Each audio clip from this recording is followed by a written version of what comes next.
There we go. So thank you again, everyone, for joining us tonight. I wanted to acknowledge the traditional owners of the lands that everybody is dialing into tonight. I am on Dharawal country, and I want to pay my respects to elders past and present.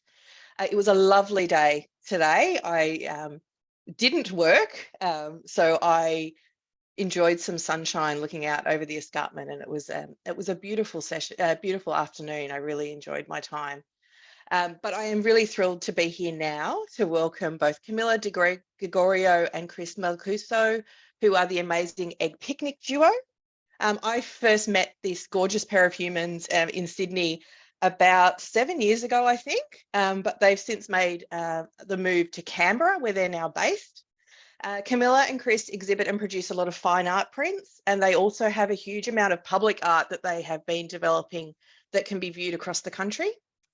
You'll hear about much of it tonight, I'm sure. The most recent of which was an amazing display at Vivid in Sydney, which was projected onto the Harbour Bridge, no less.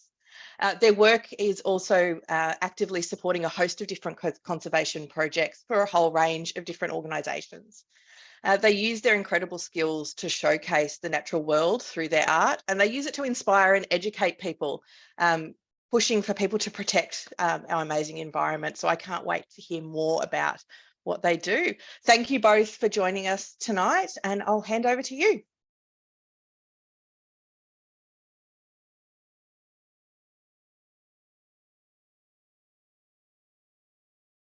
And I think you're both on mute.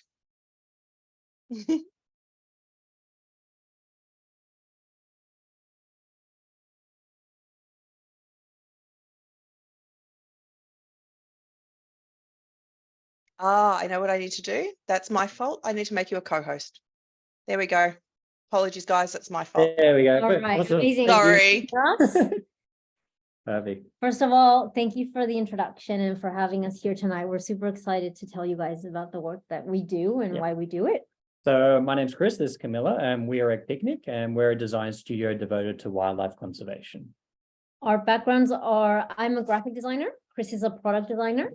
And since we were pretty much in uni, we sort of questioned the role of design in the world and what designers do and what it's for. And ultimately, we were both sort of questioning the social responsibility of it, the impact that designers have in creating work, how does it impact the environment, all of these things. So we both had a mutual interest in sustainability and nature. And we met 14 years ago in Milan. I'm from Chile, Chris is from Sydney.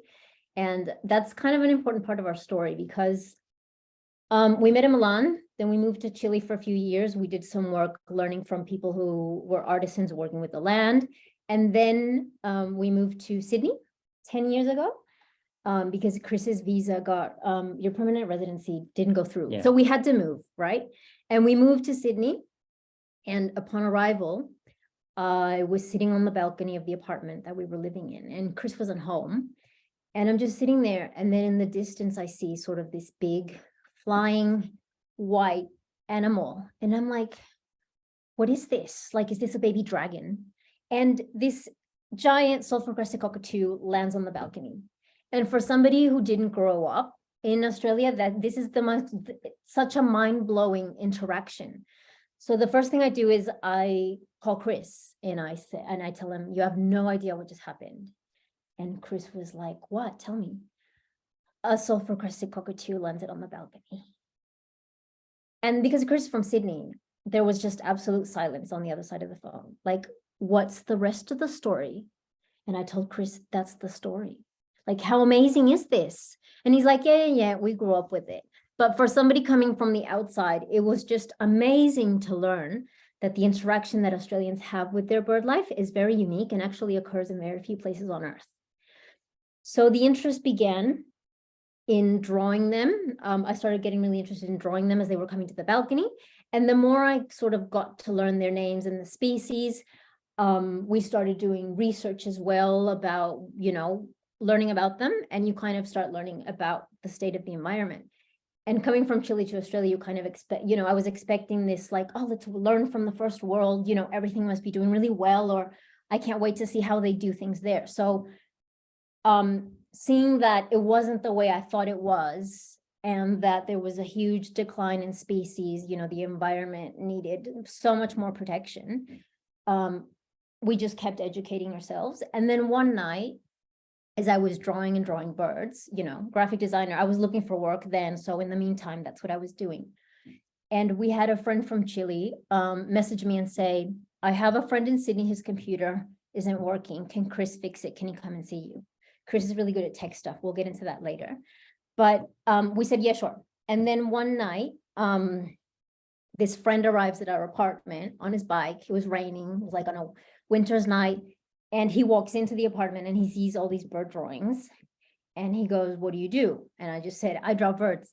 And I said, what do you do? And he said, I'm an ornithologist. Right. So it was like that perfect combination of somebody who knew everything about birds with us, because we were learning about birds. So we started going on bird walks. We bought our first pair of binoculars, which makes such a difference when you're learning about birds. We joined Birding New South Wales, our dear bird club that we've been a part since, I think, 2015 or something like that. And we just started getting really interested in this and sort of thinking, how can we from our professions do something about this? Like, it just feels like when you learn all of this, all of everything that's going wrong right now for the environment, for the species that we live with, it just feels a little bit like you're screaming underwater. And we questioned, well, what do we do from a graphic design perspective or a product design perspective? How do we contribute?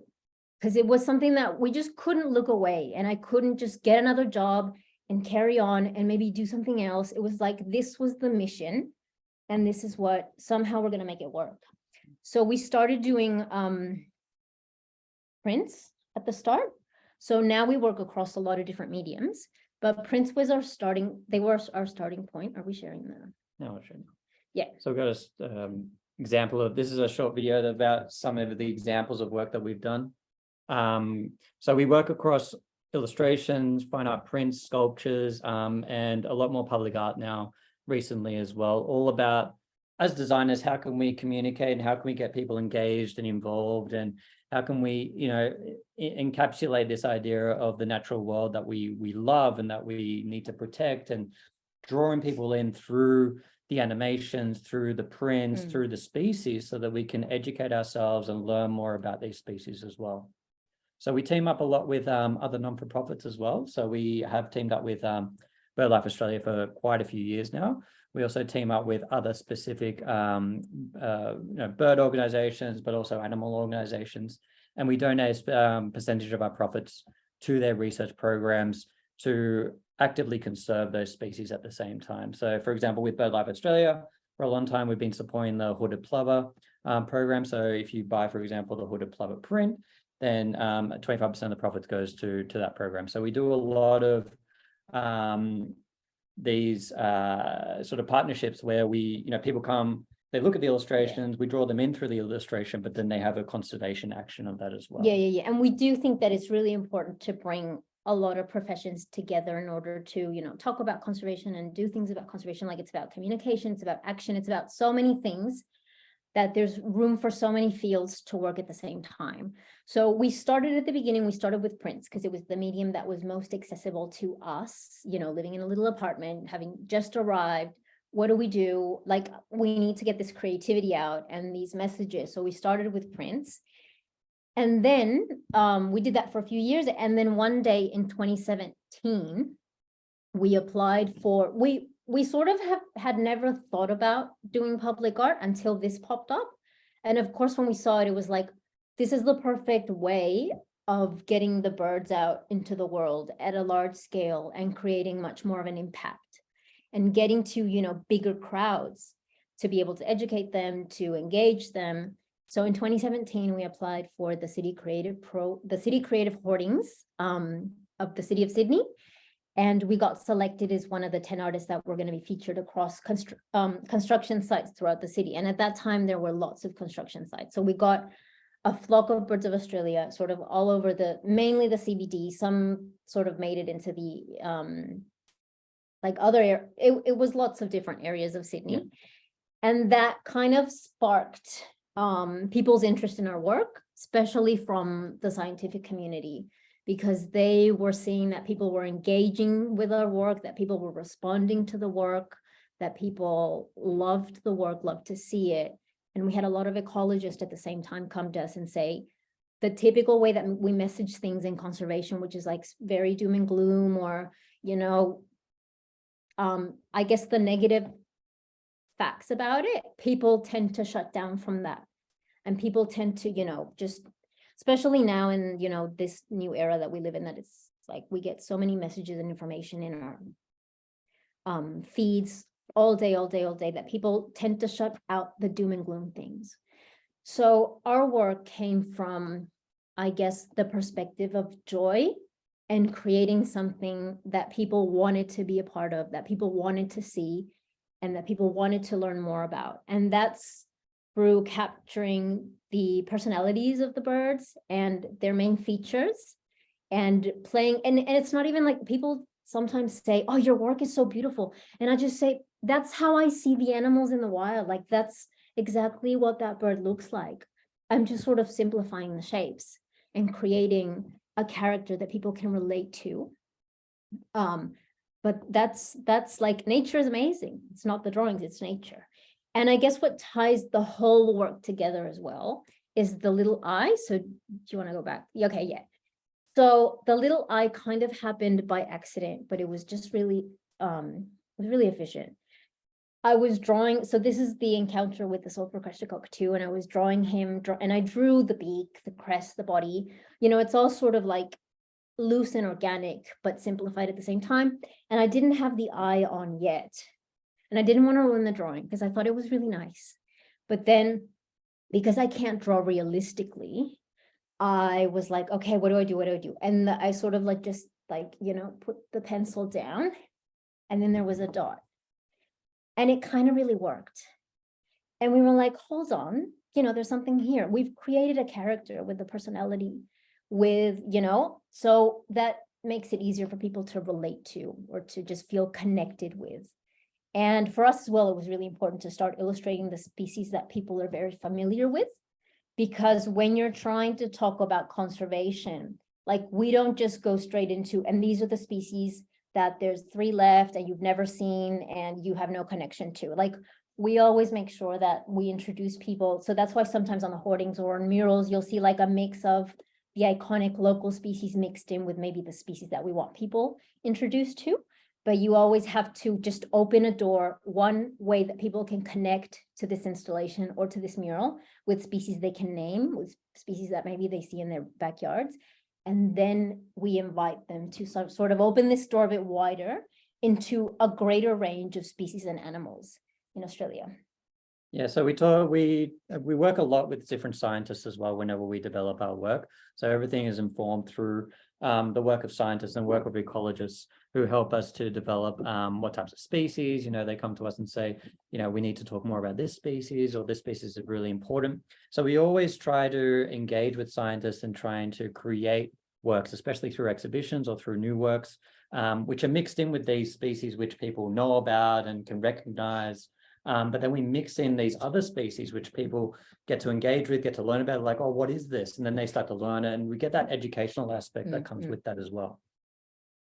A lot of the work that, you know, Camilla does, all the illustrations and the drawings, but we work with other mediums and other types of forms as well. So this is our sulfur-crested 3D sculpture that we created for one of our exhibitions last year in Canberra. And we explore and we work a lot with different types of materials, because we think that it's important when we speak to the audience or when we speak to people, is to engage them in different levels visually with different works.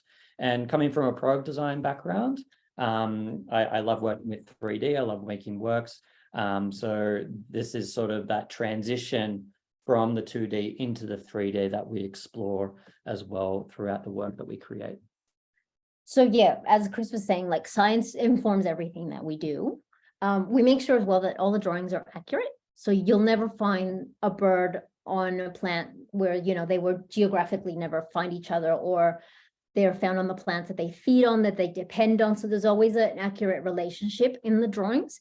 everything is always informed by science. And we have a really rich network of ecologists, of people who work in this field, who, if I have a question, if we're not sure, we had to ask that question the other day, does this insect land on this flower at the same time that this bird comes into, would that ever happen? Because we were working on an animation. And, grab the phone and they're like, yes, go for it. Okay, it's approved by science. Tick, move on. So there's always that. And then after we did the city of Sydney, which was really big because these construction sites were massive and they were everywhere. So it was really great for the exposure of birds. We somehow became known amongst the ecologists and the scientists, and they started coming to us like we were the official bird people from that point on.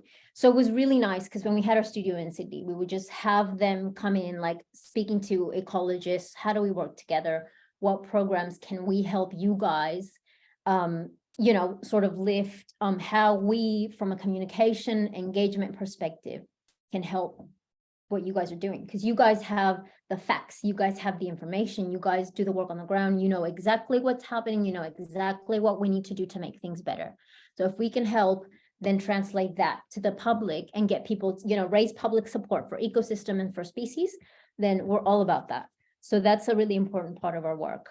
This is one of the two of the hoardings. So if anybody was living in Sydney or has seen these around from 2007, there is still one surviving one in Green Square, which the City of Sydney hasn't developed still and for like 4 years. So that's still there. But a lot of these, obviously because they're construction sites, they have been. They're temporary. But it was a great initiative by the City of Sydney. So it's 2017, the City of Sydney decided that all construction hoardings had to display artwork instead of advertising. So they did a call out and they licensed 10 artists. We were one of the 10 that got licensed. And they're constantly doing this program now every 2 years with artists. So it's a great platform for any artist to be able to apply for something like this. And this was really just made us explode, basically. This led to it led to collaboration, visibility, lots of different things, which was really great. City of Sydney, I remember they told us that people were like sending them emails like, why didn't we get the birds on our building? Like people were really excited about them, and we were really excited that people had that response, because it's really important for our work. The more people want to see it, the more people love it, and the more we can get people to connect with these animals. There's a few other ones down in Wynyard and also down at Glebe, down at Bay Street. Mitchell Street, I think it was.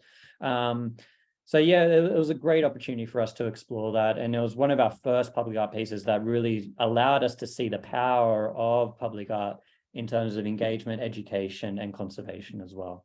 From this, then in 2018, we applied for another public art piece, which was down in Sydney Olympic Park, which was this piece here that was run by the Sydney Olympic Park Authority.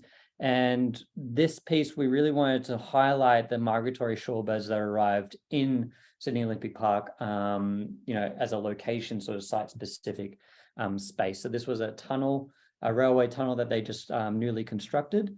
And they wanted that as like a very public space that people could walk back and forth through between the new residential buildings. And we created this what we called Here and There, that is the migratory shorebirds that arrive in Sydney Olympic Park. And it was actually great because the time that we installed this was actually the time when they were arriving.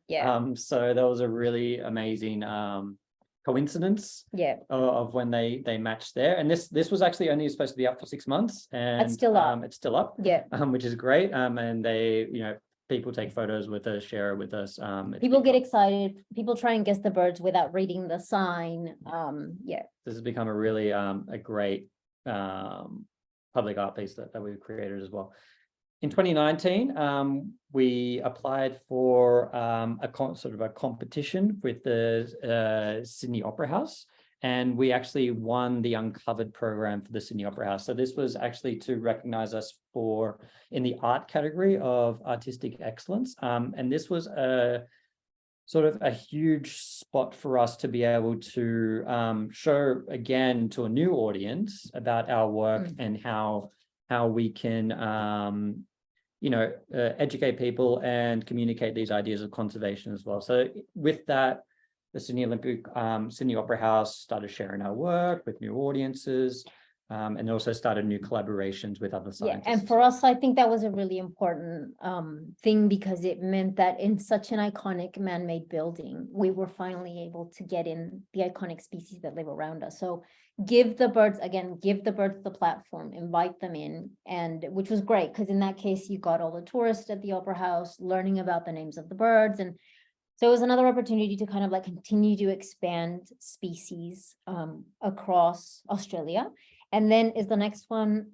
Yeah. And speaking of across Australia, so we joined Birding New South Wales in 2015, and we started doing surveys in Cape Verde Valley for the region honeyeater. Serving the region honeyeater. And then I think that same year, there's a biannual survey done in Grenfell, which is in a key biodiversity area.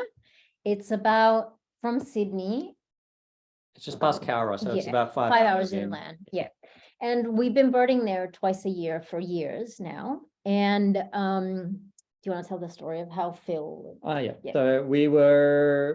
So in these sort of surveys, you survey 4 different sites on a Saturday morning, 20 minutes per site. And one of the sites was a property owner, and this property owner was very eco-focused, very interested in conservation. He was a councillor as well in the local council. And after we surveyed his site, he came out with us, he brought his binoculars, was like really engaged with all the birds.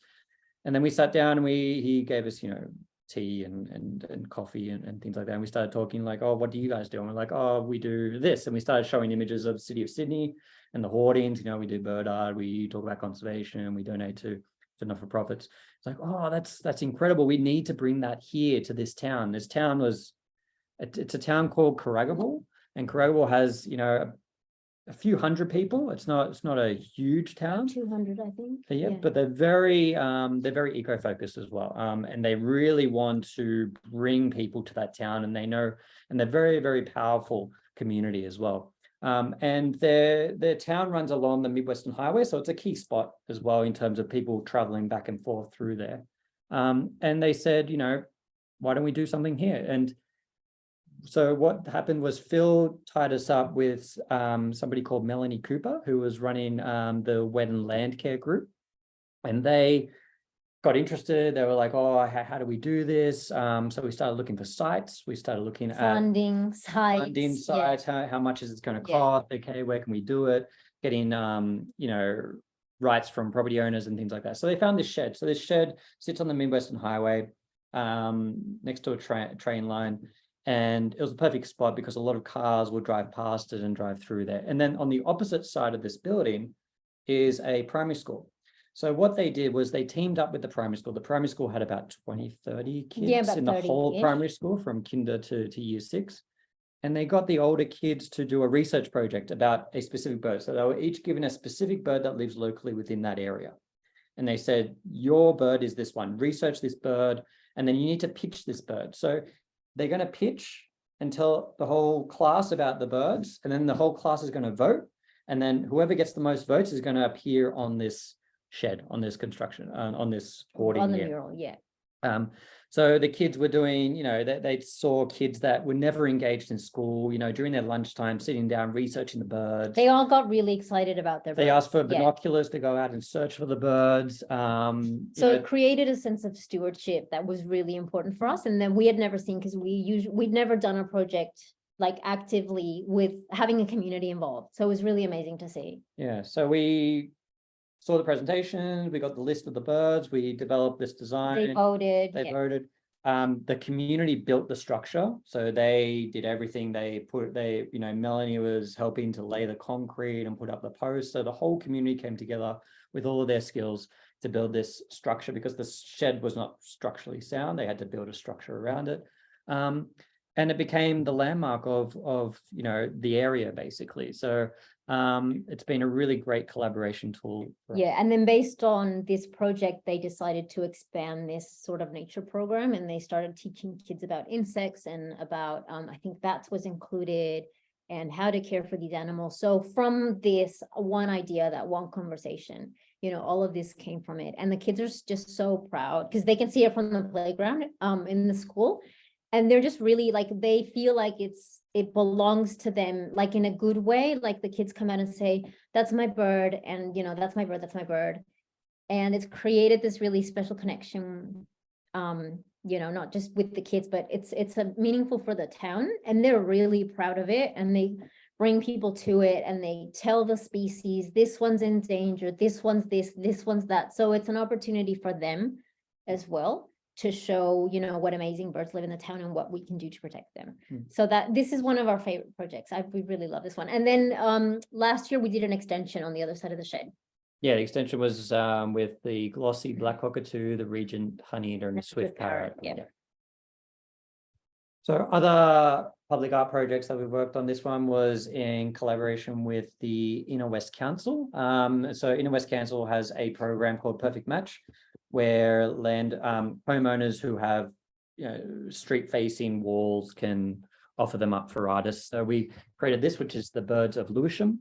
This was commissioned by the person who lives in the house. Yeah. And then we sort of chatted what birds mean a lot to them versus the one that they were seeing in the backyard. So it was sort of we had to select species. Some didn't make it onto the They sent us mural. lots of photos. There were very photos of their backyard. They were super, like, just really excited about it. So it was really exciting to put this up. This one's in sort of Marrickville. Lewisham. It's in Yeah. Lewisham, but it's like Yeah, on it's the like border. Lewisham, on the of, border of yeah, Marrickville. And this was some process photos of Yeah. us painting. And again, like the neighbors and the reception and people getting excited saying, oh, it's a yellowtail black cockatoo or it's a rainbow lorikeet. So the importance of creating these spaces for engagement and for people to just share their own stories of connection for us is really important. You might, if you guys have seen The Secret Lives of Our Urban Birds Sydney edition on ABC, you can watch it on ABC iView. It's hosted by Ann Jones. We're in it. I'm in it for like a few minutes, so you'll spot us walking across this mural. So with all the mural work that we do, we also, this actually happened during the ACT lockdown that happened September 2021. I started, I've always loved to play around with different types of technologies and different ways of communicating. So with physical 3D work, but also creating things now in augmented reality, so AR. So we created this sulfur-crested cockatoo balloon during lockdown, which was something that people could use on their phone as an Instagram filter.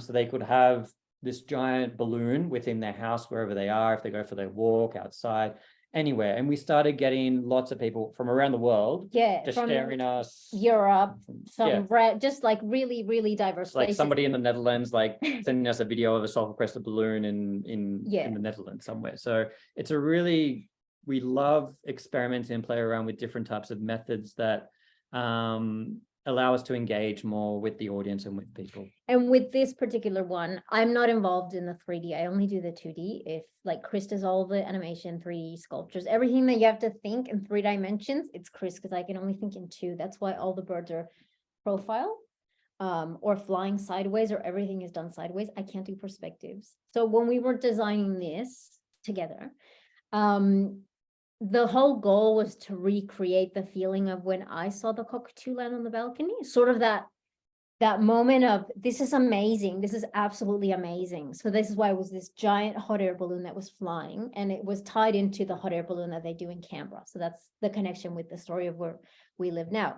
But it was, and it got in the press, it got picked up by like everything, and everybody was sharing the cockatoo. So it just creates that excitement around an animal, or around, it's that opportunity to I guess to reinforce this communication side of science and get people to be a part of it as well, because people can place themselves in the landscape with the animals too. So it creates sort of this experience that they're a part of it too. And I think the subject matter of the sulfur-crested goes back to that idea of everybody knows what a sulfur-crested cockatoo is. Everybody's seen one. They're very cheeky.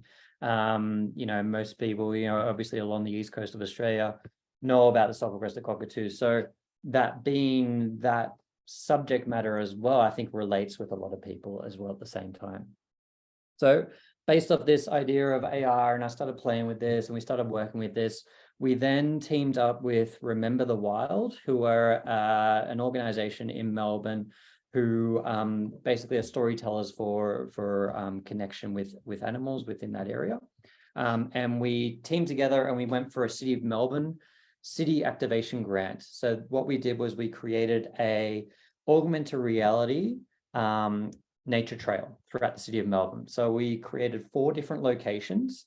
So this was the time, it was sort of September 2022. Sort of coming out of lockdown and COVID shutdown. Yeah, so the City of Melbourne wanted to bring people into the city centres, reactivate those city centres. So our idea with Remember the Wild was to create this nature trail. So we created QR codes that we placed in Carlton Gardens, which when activated with your phone, you could see a quoll.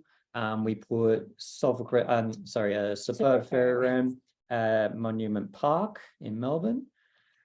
On Collins Street, so obviously the famous peregrine falcons that live up on Collins Street, we created this giant poster on the door, on the glass of the entry to that building, which was also an augmented reality element that you could use your phone and it'll bring a peregrine falcon to life. And we brought short-finned eels back to Elizabeth Street. So on Elizabeth Street, you would see the short-finned eels running down Elizabeth Street.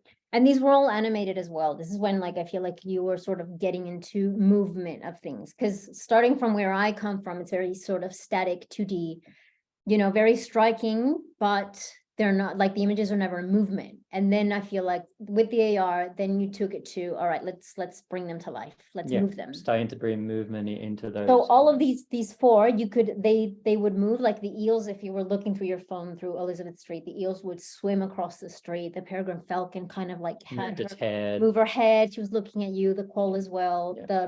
The fairy wren, would jump on the flower. Around, yeah. And again, that flower was informed by somebody who studies them, and she said, "This is the flower that needs to be there." Yeah, so we always Yeah.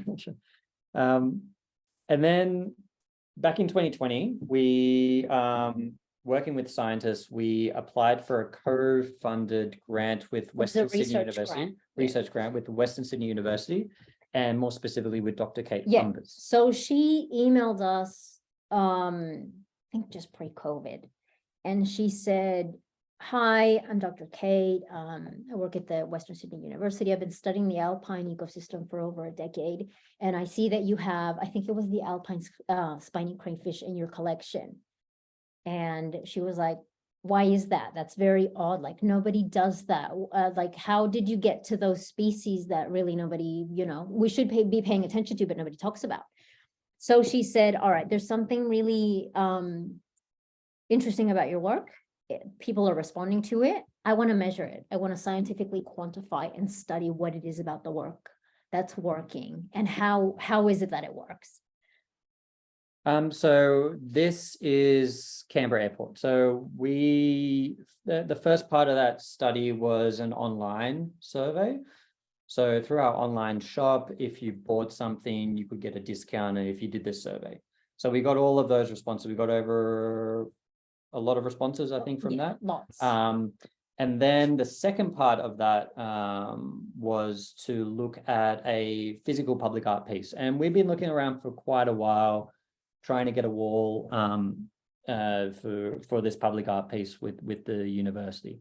And an opportunity came up for the Design Canberra Festival, and they offered us the Departures Lounge in Canberra Airport, which was amazing. They gave us this wall plus a secondary wall as well, right at security when you walk in. So it'll be visible, it'll be protected. It was a great spot because we needed people to take the survey on site.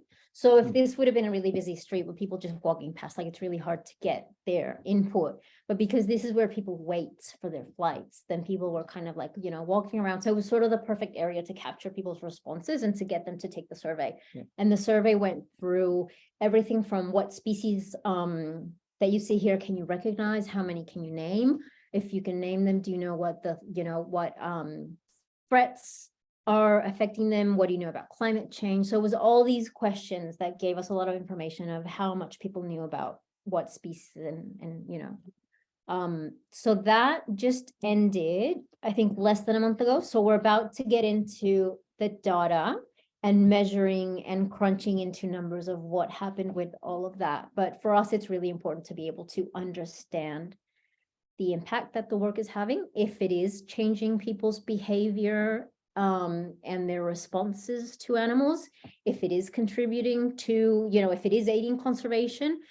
So all of these questions, I feel like a lot of them we are going to get the answers to this. And for us, it's important to know if it is working and this is working, well, we need to do more of that or do more of this. So it just, it was a really, really important project for us to quantify it scientifically, so that the results, I think, should be with us soon. And then after that, we got, because we started doing more work in Canberra, we got invited by Parliament House to do Enlighten. Enlighten is sort of a Canberra version of Vivid in Canberra scale. And the most iconic buildings get illuminated with projections or images that the buildings choose. And Parliament House, throughout all of the existence of Enlighten, had only used images from their collection. And this year they said, we want to do it differently. We want to show the animals that live around Parliament House. We want to celebrate them. We want to, and for us, that's the first time that we were invited to do a projected animation. So the first time was Parliament House. And then the second one we got was the pylons of the Harbour Bridge for Vivid. So those were the first 2 times we had ever done any animation. And it was really sort of intense for us because we had to learn really quickly to do these things, because you got given 2 iconic Australian buildings, and the Harbour Bridge, does it even get any more iconic? So it was really an amazing opportunity, but I'll let Chris, who animated everything, let you guys tell you guys more about it. So with this project, so the Parliament House team wanted only species that live within Parliament House. So we actually received a list of all the plant and animal species.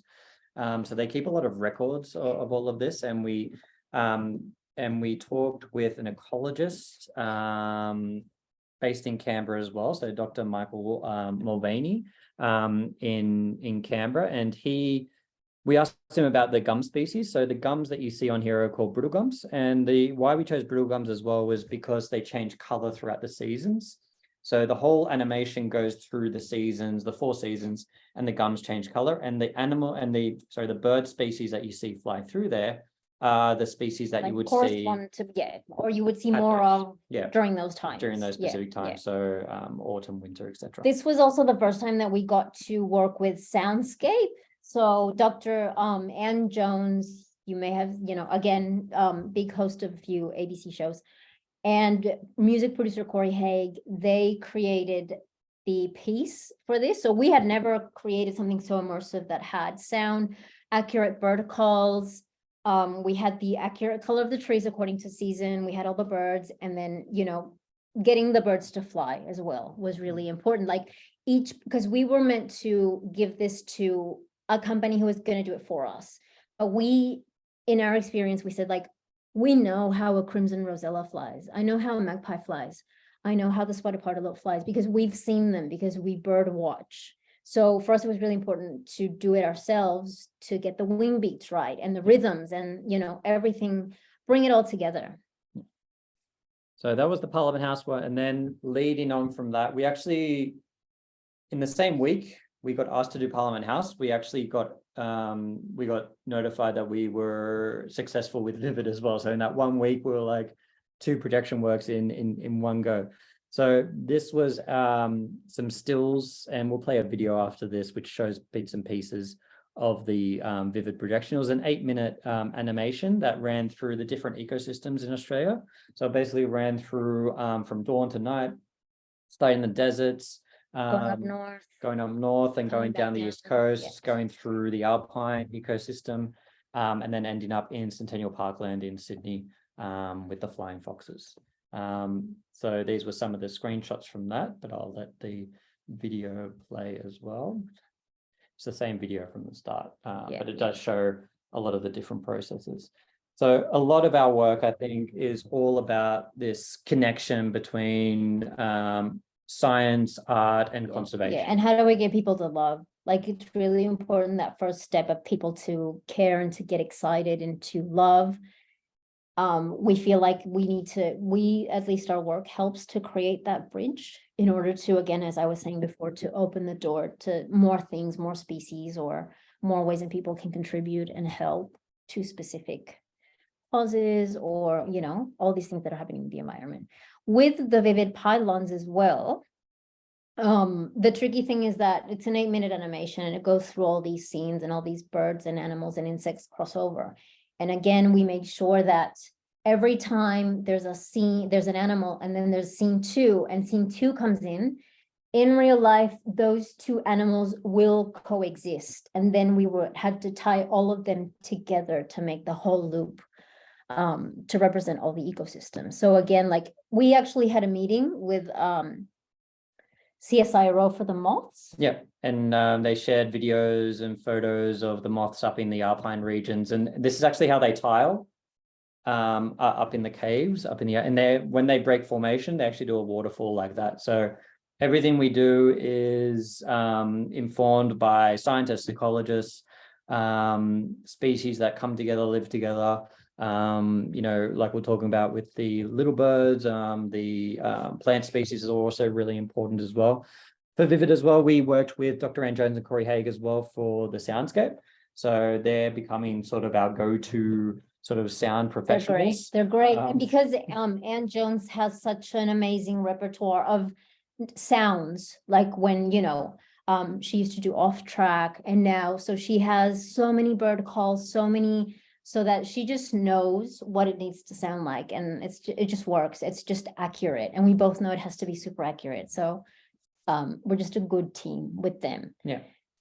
But I guess you guys have any questions? Because those are sort of like the recent projects. We are working on a lot more things, but again, it's like the process of the arts in Australia, like waiting for funding, applying for funding, getting the sites. So but this is just what we do and just what we're going to keep doing. This is sort of, you know, our mission is to get people to love and to get people to connect. And if we can do it through art, and if we can do it through design, or from a designer's perspective, from our professions, from what we do, then, you know, that works. But I guess I feel like we're on sort of time if anybody wants to ask any questions, but I guess Holly will come back in. I absolutely will. Hi. Hi. Well, thank you so much. That was absolutely amazing and inspiring. And I do have a lot of lovely questions. So I'm just going to look now and just get the last one for my little list. So Trish wanted to know whether there were any current or upcoming exhibitions in Melbourne. Oh. We've always wanted, and we always talk about it. And you know what? We're going to get onto it. It's probably going to take us a bit of time, because exhibitions usually, you know, you're showing new work from scratch. So the one we had in Canberra last year, again, took us months and months and months to put together. So I think it'll take a bit of time, but we're definitely coming, because it's something that we've been chatting about for ages. Yeah, because we've done Sydney, we've done Canberra. And we love Melbourne to bits. Yeah. Definitely. Wonderful. Excellent. So we can hold them to that. My next question is from Suzanne. So the boarding that's used around, like particularly the City of Sydney work, what happens to that after it's finished? So that was a bit of a gray area in which we sort of proposed to this, like we were told by the city, so we own the copyright, like the copyright is ours, but the physical thing is paid by the builder. So really it's sort of no one's, all right, it got really confusing. So we told City of Sydney, what about when, you know, the hoardings come down, what about we auction them for conservation, repurpose them, we do all this stuff, right? Now, we understand that sometimes working with councils, it's complicated to, it's not just, oh, that's a great idea, let's do it. And as well, each building had a different builder, and they had different times that nobody knew when the hoardings were going to come down. So when we managed to track down the ones that we knew were going to come down, we spoke to you, Holly. Did we speak directly with you? Yeah. And we said, So we had a really big hoarding coming down, and we had interest from the Merrickville Public School. And I remember it was a really long hoarding. So we managed to as well share it with BirdLife Australia. So there's a big hoarding up. You can actually see it from the road at the Merrickville Public School. They stuck it up on one They of the stuck buildings. it up, Yeah. on one of the buildings. But the city of Sydney was really good in that circumstance. Like they were really onto it. They're like, I'll meet you there in the morning. Because the construction company, they started like, 7 a.m. to take this stuff down. Yeah. They're like, yeah. And then it's a bit dirty. They're trying to clean They it. were cleaning because it's part of a construction site, so it gets dirt on it. You have to hose it down. So it's a lot of conversations, but Yeah. we try to repurpose as much as we can, and get that out there because we obviously don't want. I have they already know that I'm waiting for the green square one. Yeah. Whenever that's ready, they know that I have to have it. That I don't know what we're gonna do with it, who gets it, if we auction it for conservation, but yeah, we're on to that one. Excellent. Judith wanted to know quite a broad question. What materials do you use to do your work? I guess it depends on. Well, do you want to where see? you're So can you get me that sketch?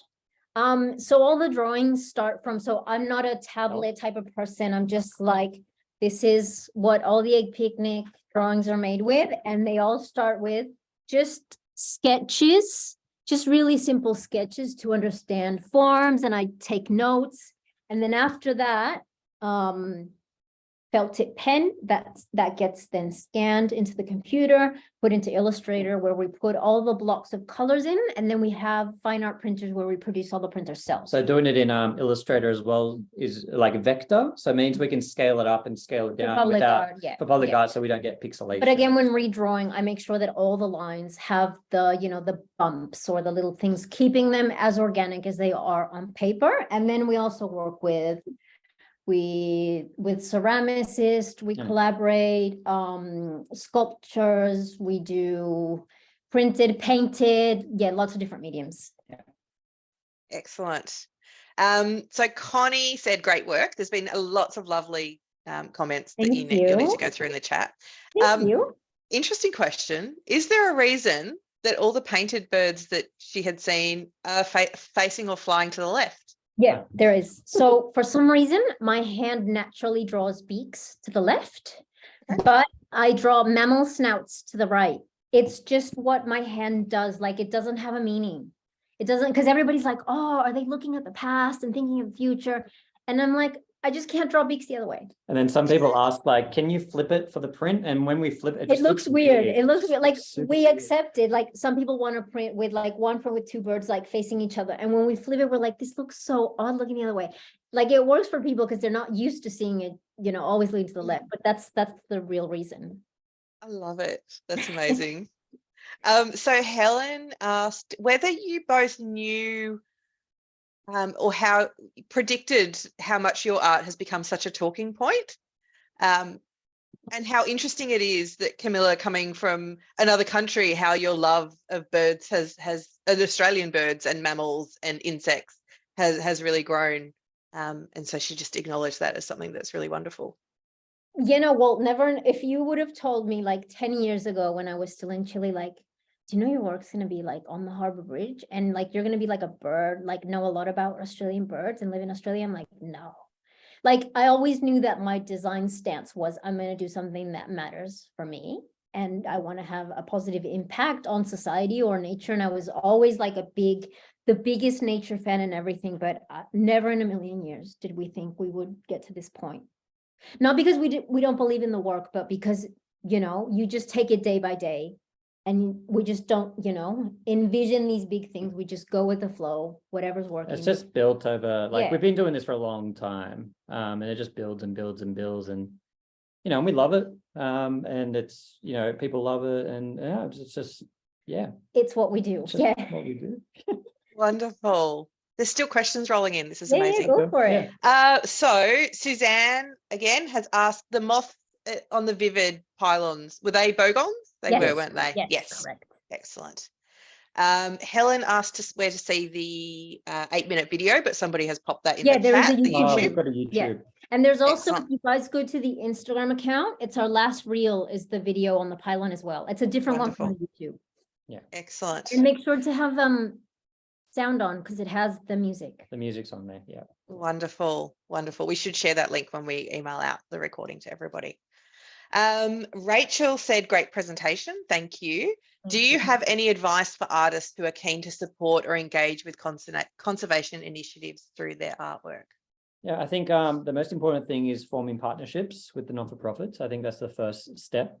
Not-for-profits are great where they can share your work and you share theirs, and then you know, ways that you can do that is running exhibitions where you obviously donate profits from that. Or you have an online shop and you can donate profits from that as well. Yeah. So any types of partnerships, ask, or even just talking with them about ecology. Yeah, exactly. Or just science. like contacting ecologists and saying, you know, what's happening right now? What do you also like? What do you need help with? What can I do to help you? How can we work together? What species are we talking about? What are the issues? How do we communicate this? How do we educate? So it's just like, you know, I mean, it's not like we knew this when we started. Oh yeah, let's educate. And it just, you know, things start to happen. You start to learn new things that you want to tell people. And it just, you know, it just kind of snowballs from there. But just don't be afraid to do it. Like, we never in a million years said, oh, we're going to be designers devoted to wildlife conservation. Like, it's just, you know, things just happen. Amazing. And as somebody on the conservation side, absolutely, I would encourage anybody who's interested to reach out. I would love to talk about possibilities of incorporating art in what we do. It's really, really exciting. So I'm putting that out there. Anybody can contact me. Neil said the work is amazing. Thank You obviously have some sort of bird and animal knowledge, of course, being bird watchers. Is there somewhere people can go from your work to learn more about the species that you're depicting? We have, so that's a lot of that's on, it's actually part of the step 2 of the project that we want to do with the data collection, is then create a platform on our website that links to sort of scientific information. But that's like part 2 of the project. A lot of the public art pieces come with all of that information. They have all of that on the website. We have all the names. We also have an about section that connects you to all of the organizations and which prints support what. So we have an impact page on our website that talks all about the non-for-profit, what they do, what do, the funds do, and which prints belong to that organization, and all the information is there on the website that Chris built. Yeah. Wonderful. And the last question I have, unless there's any more that are going to come through the chat, from Sue, is how do you translate the artwork into computer technology? So what's your process? Do you have the computer skills, or do you enter in collaborations, and that your ideas and outcomes are sensational? So like Camilla So again, explained, this is literally, I'm working on this now. This is a Chilean bird. But this is, again, you know, just the sketch, like by hand and line over line over line until I get it right. Like sometimes it's just the bird in one go. Oh, got it. Perfect. Sometimes it's like 55 times, especially if I haven't seen that bird in the wild that often. It takes me a lot longer to understand what that bird really looks like, or what the personality would be like, or, you know, the gestures and things like that. So then that gets scanned. We literally have like the most basic scanner at home. And then we put that into Illustrator, which is a vector program that designers use for illustrating or for, you know, other things. And just, you know, pen tool, redrawing every little imperfection or perfect imperfection, turning that into a vector, and then working out with, you know, colors. And then we translate that into the printer with all the stuff that Chris has programmed for the printer to work so amazingly. Oh, last question coming in. Do you have any particular species or community groups that are on your wish list that you'd like to work with? Oh, well, species, like my list is just never ending, because apart from the species that I want to work with, that I have personally had, you know, have a story with those species, but haven't had the time to get to those drawings, then we get the flood of emails of like, do you have this bird? When is this gonna come? And then the birds that get commissioned in between. And it's just like this giant snowball of, you know, things that we have to get through. And then we have like the insect people. They go like, but what about the insects? So it's just never ending. reptiles. What about fish? So we get all these emails, but right now, really close to my heart, I know I had like not even a break, but at nights I'm working on the collection of birds of Chile because I feel like everyone back home is like, but when do we get our birds? And I'm like, all right, I'm working on that collection. I have a million things to do, but I really wanted to get through the species that I grew up with. They're really special to me, and I know that they'll mean a lot to everybody back home. So I'm getting through that now. Community groups that we just want to work with so many people, like the list is endless. And we get really excited as well when organizations come to us and say, we love what you're doing. How can we work together? So we're in the making with Rainforest Rescue, Wombat Rescue as well. So there's just sort of a list of, like, again, I wish we could just multiply ourselves and just, get it done much quicker at a larger scale. But I feel like we're slowly getting there, but it's just, there's too many things we want to do. There's just too many things we want to do. It's just us too. And it's just us too, like people, we get emails, hi, Eggpicnic team.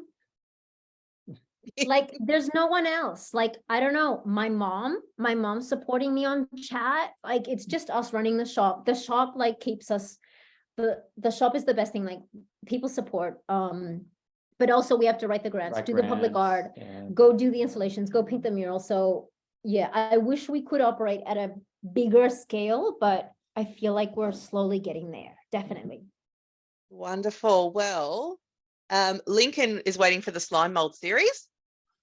So get cracking on that. That sounds actually really amazing. I love that. And there was one more question that I thought was a really interesting one. Jill asks, what would a project featuring invasive species look like? Well, actually, hold on. Sorry, can I just go back to the previous question? Is the sure. I take it really personal when people email me and say, oh, but do you have this bird? Because it represents, like, we've discovered through our work that animals represent like a really big emotional part of people's existence, because they are stories like, oh, that fairy wren is my grandmother. And we used to, like, there's always an emotional connection to the birds. And we get emails, tons of emails a week saying like, hi, my mother just passed away. For me, she was a rainbow lorikeet because of this moment. So I need a rainbow lorikeet in my life. So when people ask me, can you draw this? Like, for me, it's like so important because it means that I'm going to get somebody else to like, what's the word in English? Just to fortify, this isn't the word, to fortify that connection, to strengthen that connection. And that's why I want to get through it all. Sorry, can we go back to now the current question? Species. Yeah, well, actually, we do have invasive species, but they're not on the website. So people will email us because I'm really like, I haven't had the talk with the scientific community to see how we go about this, but we have had people like we do have there's an Indian myna in the collection. Somebody commissioned it specially, and they are available, like if you email us, but they're still not on the website because I feel like I need to know more of how we can explain this if they do go on the website. And it's complicated, Holly, it's complicated. It is complicated, yeah, exactly. From an artistic standpoint and a conservation standpoint, all around. Absolutely. Absolutely. I think there are some lovely comments. Everybody has thoroughly enjoyed tonight. Me as well. Thank you so much, Chris and Camilla, for an absolutely inspiring session. A huge apologies to people who couldn't get in earlier on. We had a capacity issue that we did fix. But there were some people that took a while to get there. So massive apologies for people who couldn't join till a little bit later in the session. We are going to pop an email through to everybody in the coming days with a link to the recording so everybody can watch it. Please share it around, showcase the amazing work that these two amazing people do. Teaching everybody about how amazing our wildlife is through some really inspirational art. Thank you so much to both of you for joining us. Thank you everybody online for joining us tonight. I hope you really enjoyed the session as much as I did. And stay tuned for next month, which is, I believe, Remember the Wild. Oh, wow. How exciting. Wonderful coincidence. So thank you, everybody. Have an amazing night. Thank you, Holly. Thank you for having us. Thanks, everyone. Bye. Bye. Bye.